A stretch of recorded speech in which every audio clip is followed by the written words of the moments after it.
Hey guys, how's it going? It's Joy. I'm back again with another video. I hope that you guys are doing well and staying safe. If this is you guys' first time watching my video, welcome. My name is Joy and I am a narcissist abuse coach. If you are returning, hey, how have you been? I hope all is well. All right, you guys. So I'm just gonna go ahead and get right into the topic, you guys.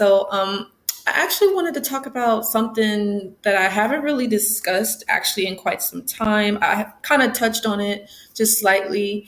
I wanted to talk about. I know we talked about like narcissistic family members, but I wanted to talk about also dysfunctional family relationships and like what it is, how to deal with it, how to overcome it, and how to work through it. Because I do understand that some people could be dealing with whether it's narcissistic family members or just dysfunctional family members, that kind of thing. So I definitely wanted to discuss that today, and I do hope that this can help someone. All right, and as you guys know, I do have some of my resources from Google, just to kind of help us all as we're learning here. But first off, I do want to just talk about what is a dysfunctional family? Like, what qualifies a dysfunctional family? So, basically, a dysfunctional family is by conflict, misbehavior, or abuse. So, relationships between family members are tense and can be filled with neglect, yelling, and screaming. You may feel forced to happily accept negative treatment. There's no open space to express your thoughts and feelings freely. So these are the type of dynamics that happen in a dysfunctional family. Um, so yeah. Now, if you're dealing with that, you definitely just want to be mindful of it and really start to, not necessarily judge your family or try to change your family per se, because there's a saying basically, some people don't want to change. Some people, that's just the way it is. We can't do anything about it. So we have to do what's best for us and do what's best for maybe we have another family of our own, and we have maybe like extended families, or it could actually be our immediate family. Like it could be like a brother, a sister, a mother, or that kind of thing, or it could also be cousins, aunts, uncles. So yeah, and then there's actually what's interesting. There's family dysfunctional family rules. Can you guys believe that? So basically, and this could actually apply to a narcissistic family cult too, to a certain degree. But it says understanding some of the family rules that dominate dysfunctional families can help us to break free of these patterns and rebuild our self-esteem and form healthier relationships. Because that's really the goal. We definitely just want to rebuild our self-esteem, and we want to be able to form healthier relationships, right? But in a dysfunctional family, you could have been taught like, don't talk. We don't talk about our family problems to each other or outsiders. Don't trust. Don't feel. You can't. Speak up, whatever happens in this family stays in this family, that type of thing. Maybe some of you guys were taught that. And it's no judgment. It's not bashing anybody's family or anything or anyone's family origin. It's just, just a recognition and just educating ourselves, making things aware so that way we can avoid continuing that cycle. You know what I mean? So, yeah. Um, Now, let's see. Now, if some of you guys are wondering how do you heal a dysfunctional family, whether it's like your family or this could be like an immediate family or extended family members, one of the things that's recommended is definitely talk to a therapist for sure, or talk to a counselor or a coach, whatever is best for you all. But basically, you want to recognize that it's not your fault. Like you could, let's say, like you were born into a family and you recognize that the family members are kind of toxic or kind of harmful and negative and very destructive, and you're just like, man, like if only mom could be better, if only dad could be better, or only a brother or sister could be better, then that would make me happy. We would all get along, it would be perfect. But you have to understand that you can't change anyone. You can only change yourself, right? So you have to understand that it's not your fault. You don't want to normalize the abusive behavior, because what happens is that a lot of us, when we grow up in dysfunctional families or narcissistic families, toxic families, is that because whatever we witness as a child or as a young adult, the type of behavior, whether it's yelling, screaming, fighting, that type of stuff, you may begin to normalize it, put downs and bullying. And, one child could get treated better than the other child, or one person in the family gets favor over the other, or one family member is scapegoated, and one person is treated as the hero, and one person, um, just gets all the abuse, so definitely want to make sure that you don't normalize abusive behavior, right? Because it's not normal to be abused, right? You also want to set your boundaries. So whatever it is that's happening within that family dynamic, within that household, you want to make sure that you can get yourself in a position where you're independent of that.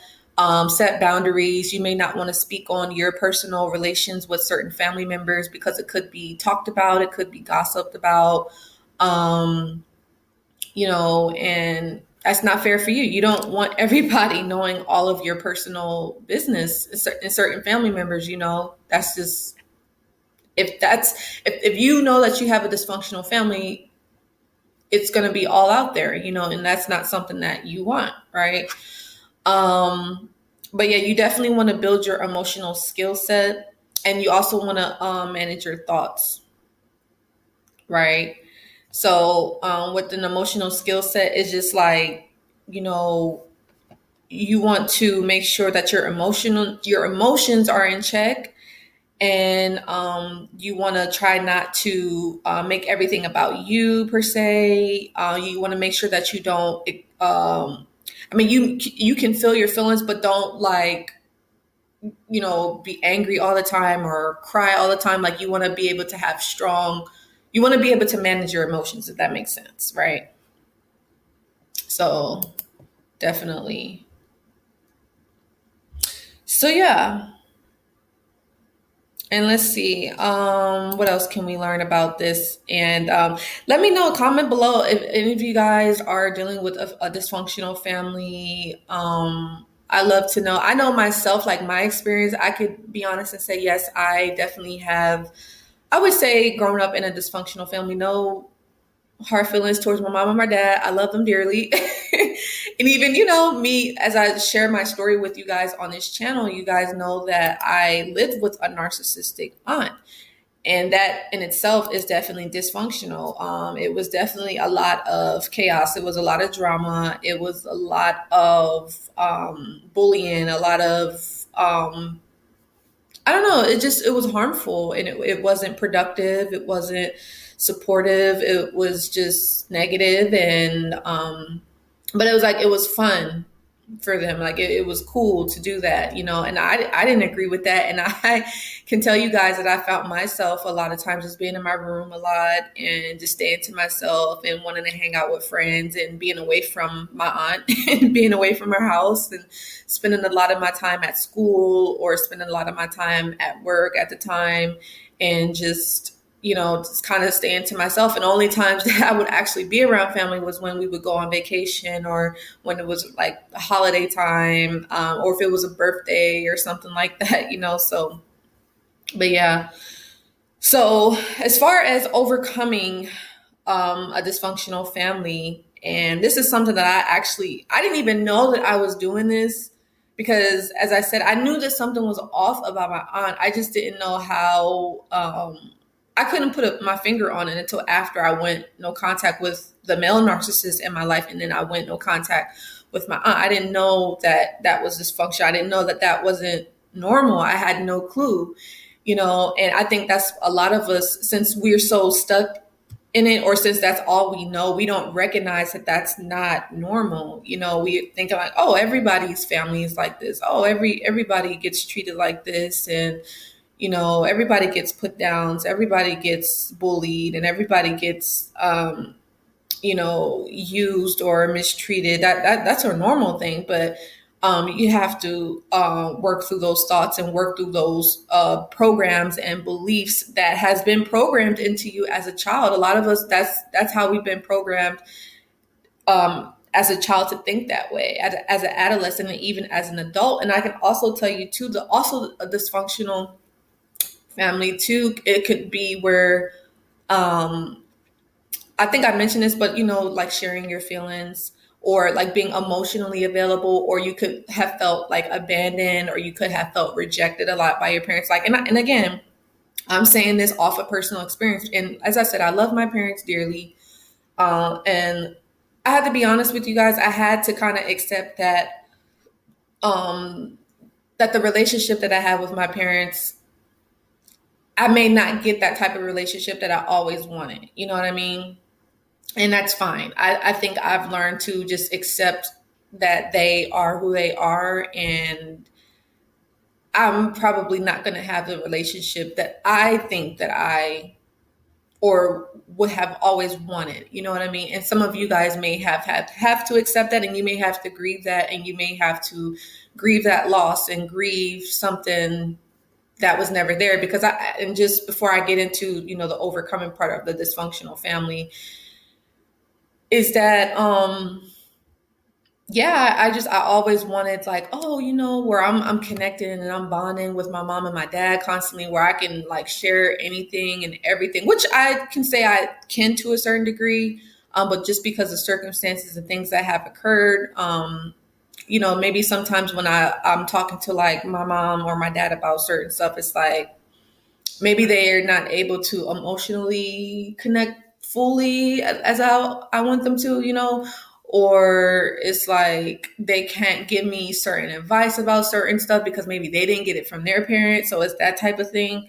But, I've learned now to accept, like, hey, it is what it is. I have to give that to myself, and I have to learn new skills. I have to learn new ways of being, if that makes sense, All right. So, how to deal with and overcome dysfunctional families. So, we talked about what is a dysfunctional family. So, the other thing is limiting the information that you share, especially if if it's personal information that you don't want to be shared, and you share it with a family member, and then that everybody in the entire family is going to know, then you know that you can't share it. I know I actually literally went through that myself, actually, with my dad. I'm just saying.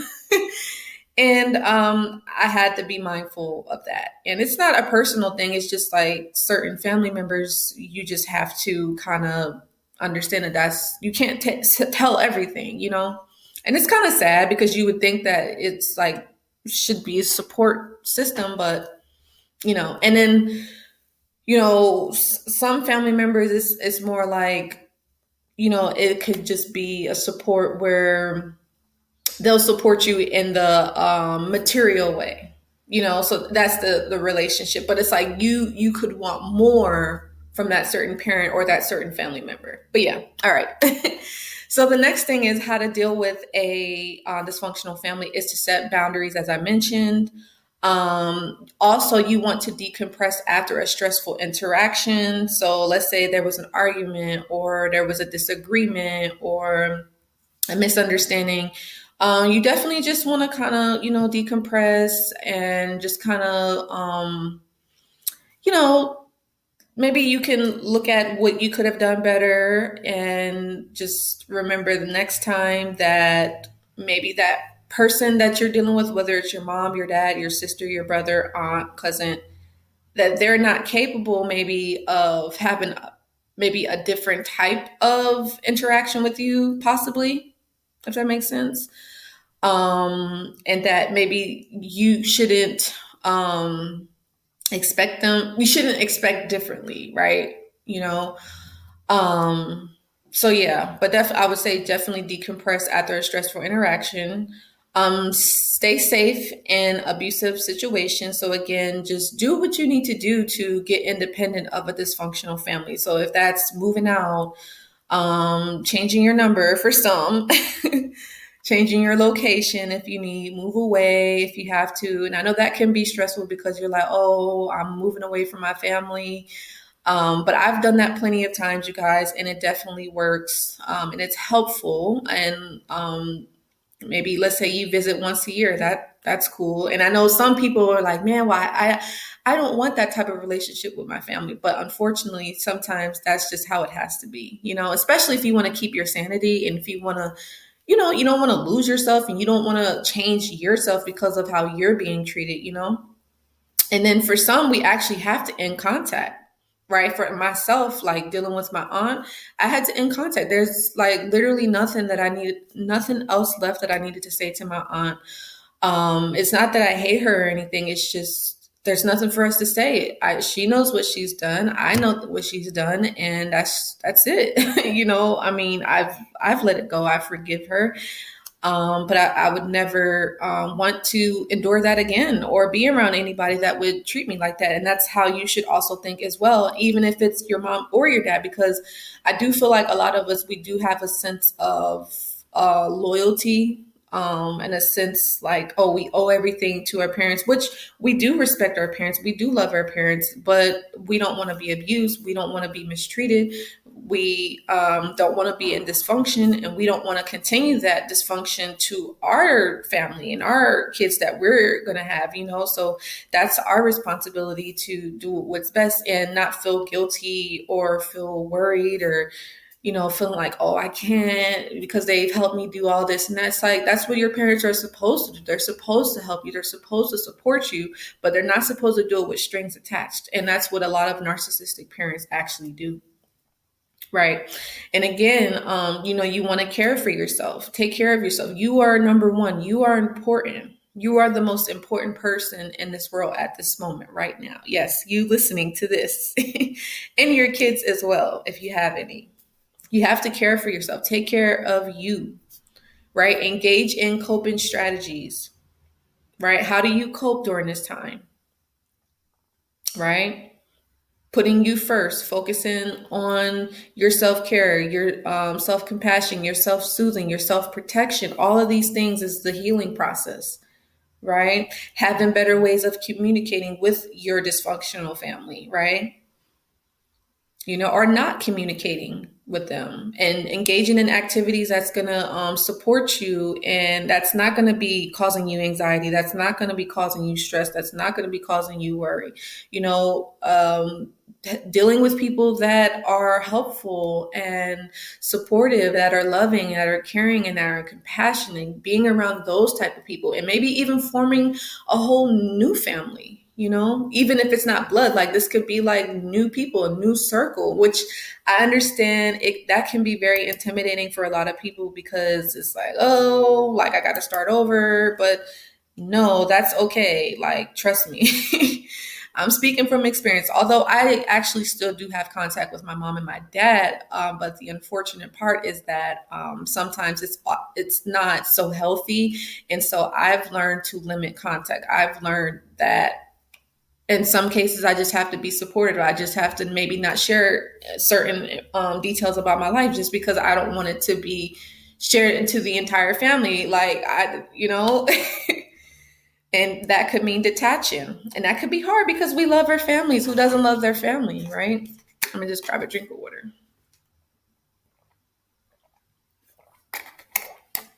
So yeah, I hope that that's helpful, you guys.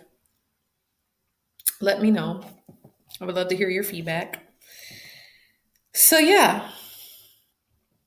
And then, yeah, standing your ground, and let go of your wishes for your family members' lives. Those are other things. Those are some other ways you could cope. Don't expect anyone to be perfect, including yourself, which we all know that we're not. Stop trying to fight old battles. Once you resolve to change your own behavior, embrace the strong reactions from your family members and even friends, right? Okay, and then just two more things I want to discuss, and then I'm gonna let y'all go because I don't want to keep y'all in here for too long.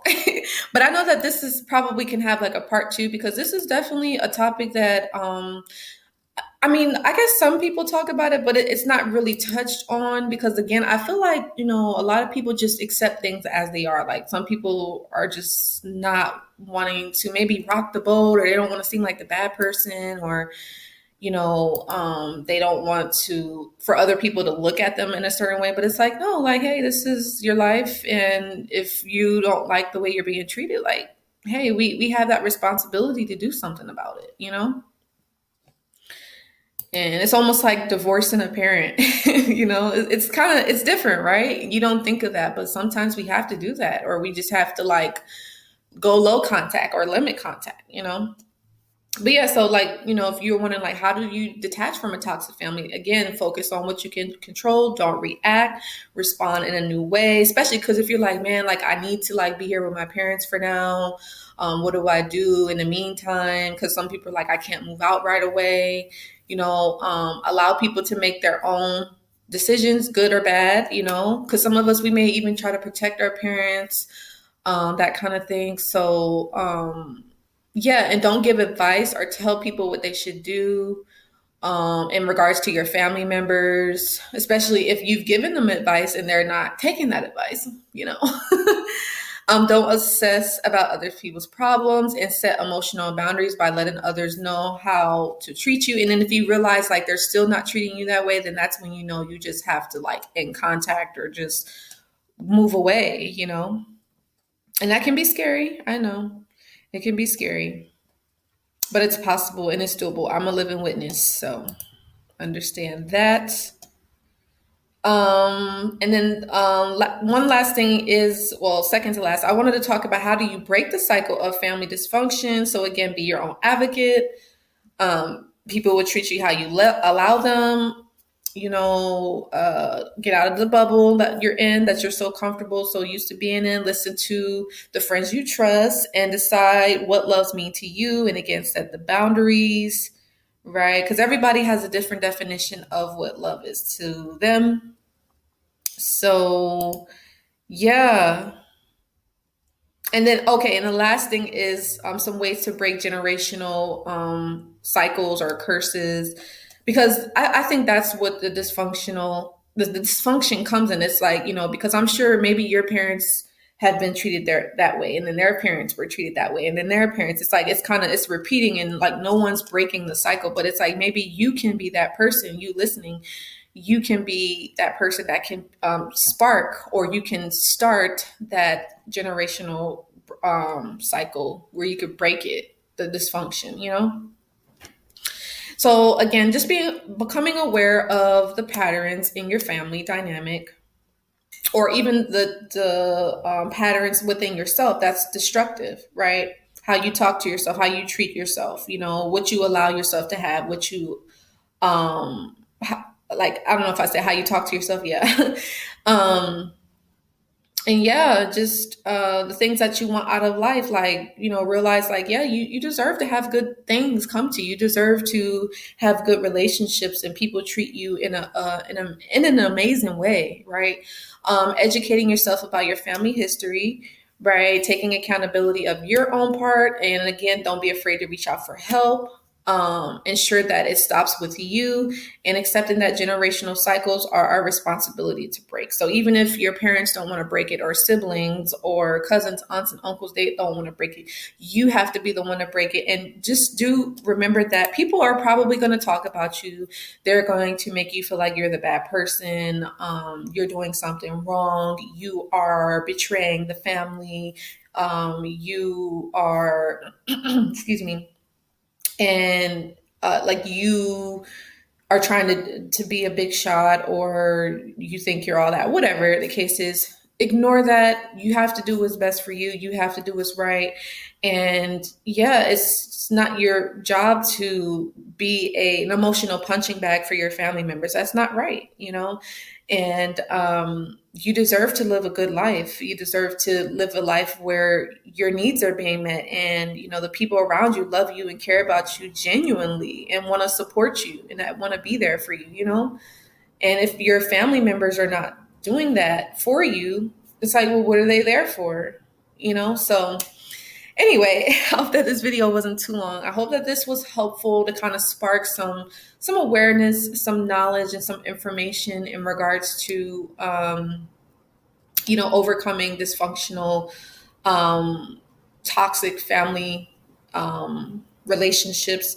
I actually do have another video where I talk about narcissistic family members and how they can actually break up relationships in your life. If you want to check that out, I actually link that below. Maybe that can be helpful if you feel like you are, maybe you had a narc parent, like a narc mom, a narc father or brother or sister or whatever, how they can actually break up your relationships. If you're dealing with that, I would highly recommend watching that. So yeah, but I hope that this video helps. Give it a like, share, and subscribe. And I will see you guys in the next video. Take care. Bye.